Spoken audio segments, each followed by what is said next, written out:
Bismillahirrahmanirrahim. Assalamualaikum warahmatullahi wabarakatuh. Syukur alhamdulillah kita bisa berjumpa lagi di channel ini. Sholawat dan salam selalu dan tetap tercurahkan kepada junjungan kita Nabi besar Muhammad sallallahu alaihi wasallam. Allahumma sholli ala sayyidina Muhammad wa ala ali sayyidina Muhammad. Harapan dan doa saya semoga saudaraku semuanya selalu diberikan kesehatan, dilapangkan rezekinya, diampuni dosa-dosanya, dan dipanjangkan umurnya. Amin ya rabbal alamin. Sahabat beriman yang dirahmati Allah, sholat merupakan salah satu ibadah yang harus dikerjakan setiap hari untuk mendekatkan diri menghadap kepada Allah Subhanahu wa ta'ala. Karena barang siapa yang melakukan sholat dengan ikhlas, maka Allah akan memasukkannya ke dalam surga. Dan barang siapa yang tidak melakukannya akan masuk ke neraka. Tapi ada juga yang melakukan sholat hampir puluhan tahun tapi masuk neraka. Ada salah seorang ulama yang bernama Abu bin Hashim yang setiap harinya selalu melakukan sholat 5 waktu, dan sholat malam pun dirinya selalu tidak pernah putus. Hampir puluhan tahun dirinya selalu mengerjakan sholat malam, yaitu tahajud.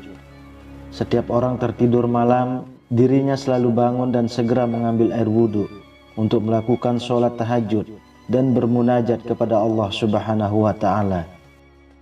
Pada suatu ketika, saat hendak mengambil wudhu untuk tahajud, Abu bin Hashim dikagetkan oleh keberadaan sesosok makhluk yang duduk di bibir sumurnya. Abu bin Hashim bertanya, "Wahai hamba Allah, siapakah engkau?" Sambil tersenyum, sosok itu berkata, "Aku malaikat utusan Allah." Abu bin Hashim kaget sekaligus bangga karena kedatangan tamu malaikat yang mulia. Abu bin Hashim lalu bertanya, "Apa yang sedang kamu lakukan di sini?" Malaikat itu menjawab, "Aku disuruh mencari hamba pecinta Allah." Melihat malaikat itu memegang kitab tebal, Abu bin Hashim lalu bertanya, "Wahai malaikat, buku apakah yang engkau bawa?" Malaikat menjawab, "Ini adalah kumpulan nama hamba-hamba pencinta Allah." Mendengar jawaban malaikat itu, Abu bin Hashim berharap dalam hatinya namanya ada di situ. Maka ditanyalah malaikat itu, "Wahai malaikat, apakah ada namaku di situ?" Abu bin Hashim berasumsi bahwa namanya ada di buku itu, mengingat amalan ibadahnya yang tidak kenal putusnya. Selalu mengerjakan sholat tahajud setiap malam, berdoa dan bermunajat kepada Allah Subhanahu wa ta'ala di sepertiga malam.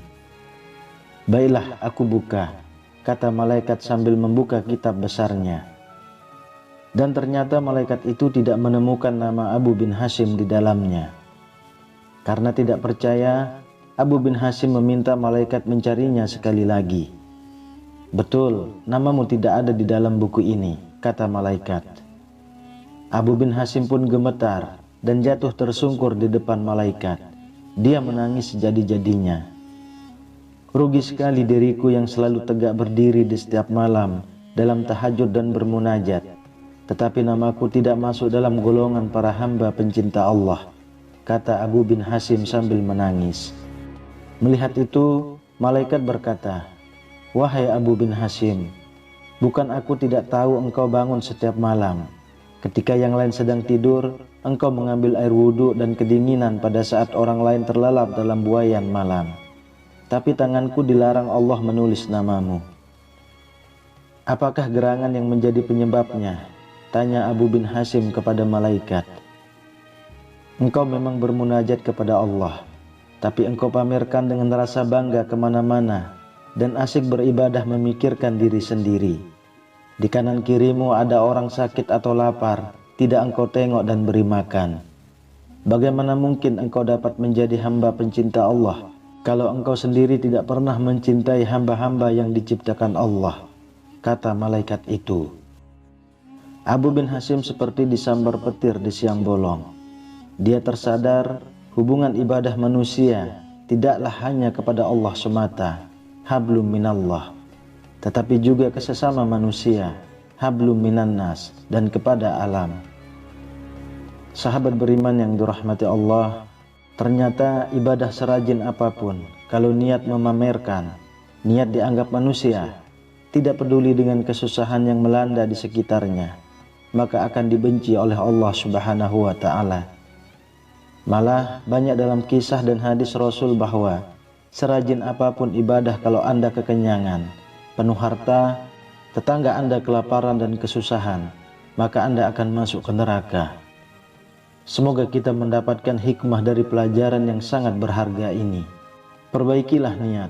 Janganlah Anda rajin melakukan ibadah hanya untuk dilihat, hanya untuk memamerkan bahwa Anda itu orang yang rajin ibadah. Janganlah Anda ibadah hanya karena hadiah surga semata, tapi lakukanlah segala sesuatu ibadah itu murni karena Allah Subhanahu wa Ta'ala. Wallahu a'lam bishawab. Demikian yang bisa saya bagikan, semoga bermanfaat untuk kita semua. Amin ya rabbal alamin.